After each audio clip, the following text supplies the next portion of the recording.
12. Seduced by the dark side of the Force. The obedient orphan stood shivering in swirling snow. Around him rose ice pinnacles shaped like jagged teeth. A glacial wind howled through them. Plagueis stood nearby, flakes of snow and ice gyrating around him but never lighting on him, melting before they reached him. Unlike Sidious, who was outfitted in a thin envirosuit, the Sith Lord was wearing only a cloak, narrow trousers, and a skullcap. "It was on this world that I first became aware of my force powers and dark impulses," he said, loudly enough to be heard over the wind. "Compared with temperate Munilinst, my Gito is ruthless and uncompromising, but I learned to adapt to its harsh conditions. And before the age of 8, I could venture out into the most violent storm, dressed in less than you wear now. But I haven't brought you here to acquaint you with my past, Sidious. If you were of a species acclimatized to these conditions, I would have brought you instead to a desert world. If you were an aquatic being, I would have stranded you on dry land. The divide between the ways of the Force, as practiced by the Sith and the Jedi, has less to do with the distinction between darkness or the presence of light than between, in your case, naked cold and the presence of warmth, between distress and comfort, entropy and predictability." Plagueis paused to regard Sidious. "Your blood is close to frozen. Too much time here, and you will die. That is what you will think at the beginning, when the dark side has sniffed you out and sidled up to ye. You will think, I will die, the dark side will kill me. And it's true, you will die, but only to be reborn. You must take deeply into yourself the knowledge of what it means to be removed. You must feel it in the marrow of your bones, because it will ever be thus." Plagueis laughed shortly. "Perhaps I sound like some professor of philosophy in that fine college of yours in Theed. But this isn't a lecture, nor should you think of it as physical conditioning. We need instead to prepare you for what awaits you should the dark side opt to take an interest in you. The coming wing of fear and joy, of being humbled and empowered, of being escalated, while at the same time used, as if an instrument, to be singled out and yet subsumed by an overarching grandness." A predatory look came to his wan face as he advanced on Sidious. "Now tell me again, apprentice, and in greater detail." Once more Sidious allowed his memories to unfold, and he relived the crime, the event, as he had at last come to think of it. His father's limp and bloodied body, the smashed skulls of the bodyguards, his hands clenched around his mother's slender throat, but not really, only in his mind, strangling her with his thoughts. The lifeless forms of his siblings, slumped here and there. In telling and retelling it, in reliving it, he had finally gained a kind of authority over it, the ability to see the event merely for what it was, without emotion, without judgment.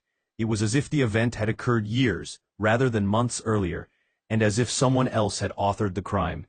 When that defining moment had come, a transforming power had curled up inside him, as dark as space without stars, born of hated and fear, but one he could now draw upon. "Very good," Plagueis said, after the recounted tale had forced itself between Sidious's blue and trembling lips. "I can feel your remove and sense your increasing power." He continued to appraise Sidious, while the snow whirled between them. "I can't have your will tempered by feelings of regret or compassion. You were brought into being to lead. Therefore you must see every living thing as nothing more than a tool to elevate you, to move you to your destined place. This is our galaxy, Sidious, our reality. In this pitiless place, your power is forged. Propelled by fear or hatred, even a Jedi can no Jedi who arrives at that place, who has risen above his or her allegiance to peace and justice, who kills in anger or out of desire, can lay real claim to the dark side of the Force. Their attempts to convince themselves that they fell to the dark side, or that the dark side compelled their actions, are nothing more than pitiful rationalizations. That is why the Sith embraced the dark from the start, focusing on the question of power. We make no excuses. The actions of a Sith begin from the self and flow outward. We stalk the Force like hunters, rather than surrender like prey to its enigmatic whims. "I understand, Master," Sidious managed in a stuttering voice. Plagueis showed him a malevolent smile. "I once said as much to my master, when in fact I understood nothing. I merely wanted to put an end to the pain." In a blur of motion, he tore open the front of Sidious's envirosuit. I am your torturer, Sidious. Soon you will make every effort to appease me, and with each lie you tell, with each attempt you make to reverse our roles, you will make yourself as shiny as an erodium coin to the dark side. So appease me, Sidious. Tell me again how you killed them. Sidious steadied himself on the scree slope, the jagged stones beneath his bloody palms, elbows and knees quivering, as if yearning to immerse themselves in the frigid waters of the crystalline blue lake at the base of the near-sheer incline.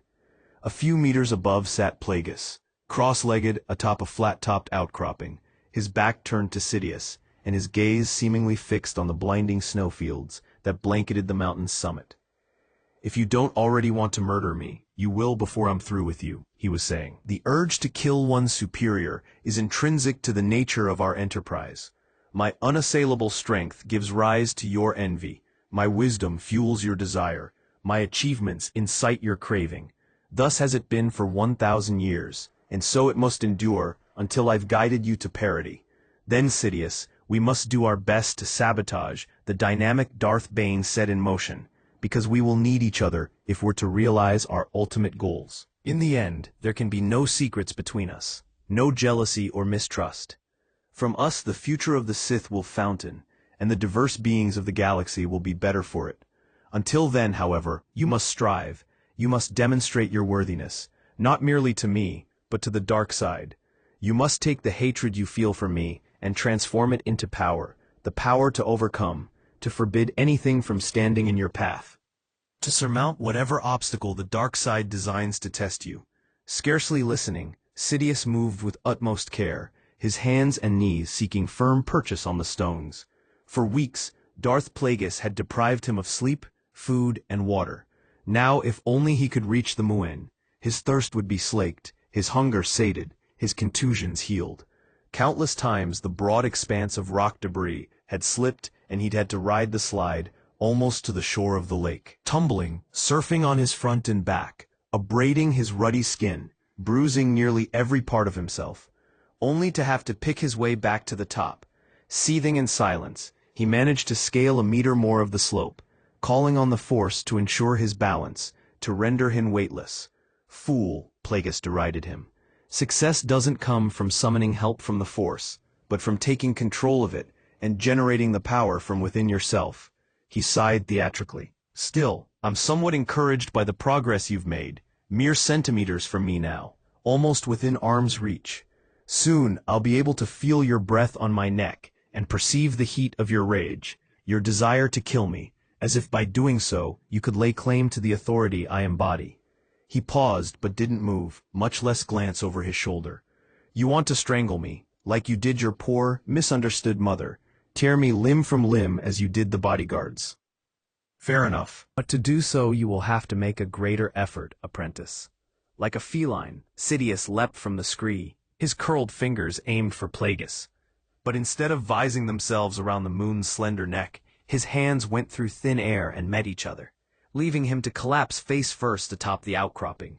Off to one side he heard his master laugh in scorn. Either Plagueis had moved faster than Sidious could discern, or worse yet, he had never been there to begin with. So easily tricked, Plagueis said, confirming the latter. You waste my time. More of this and the dark side will never take an interest in you. Sidious whirled, flinging himself at Plagueis, only to meet an irresistible force and be hurled backward to the frozen ground. The moon's shadow fell over him. Arms folded across his chest, Plagueis loomed. If you're to succeed in inhabiting both realms, Sidious, the profane world and that of the Force, you need to learn how to use guile to your advantage, and to recognize when others are employing it. Without extending a hand, Plagueis tugged him to his feet. If you can survive a few more days without sustenance or rest, I may be inclined to teach you. Clawing his way across the tundra, his body rashed with lightsaber burns, Sidious looked up at Plagueis, imploringly. How much longer, master? Plagueis deactivated his weapon's crimson blade and scowled. Perhaps a moment, perhaps an eternity. Stop thinking of the future and anchor yourself in the present. A Sith apprentice is the antithesis of a Jedi youngling, nurtured in the temple, battling a floating remote with a training lightsaber. A Sith acquaints himself with pain from the start, and inflicts it as well. A Sith goes for the throat, just as you did on your family's starship. Sidious continued to gaze at him. I meant, how much longer will it take me to learn? The moon sized him up with a look. Hard to tell. Humans are their own worst enemies. Your body isn't meant to withstand real punishment. It is easily injured and slow to heal. Your olfactory and tactile senses are relatively acute, but your auditory and visual senses are extremely limited. Have I no strengths, master? Plagueis dropped to one knee in front of him. You have the force, apprentice, and the talent to lead. More, you have the bloodlust of a serial killer, though we need to hold that in reserve, unless violence serves some extraordinary purpose. We are not butchers, Sidious, like some past Sith lords. We are architects of the future. Sidious swallowed and found his voice. How long? Plagueis stood, reigniting the lightsaber as he did so.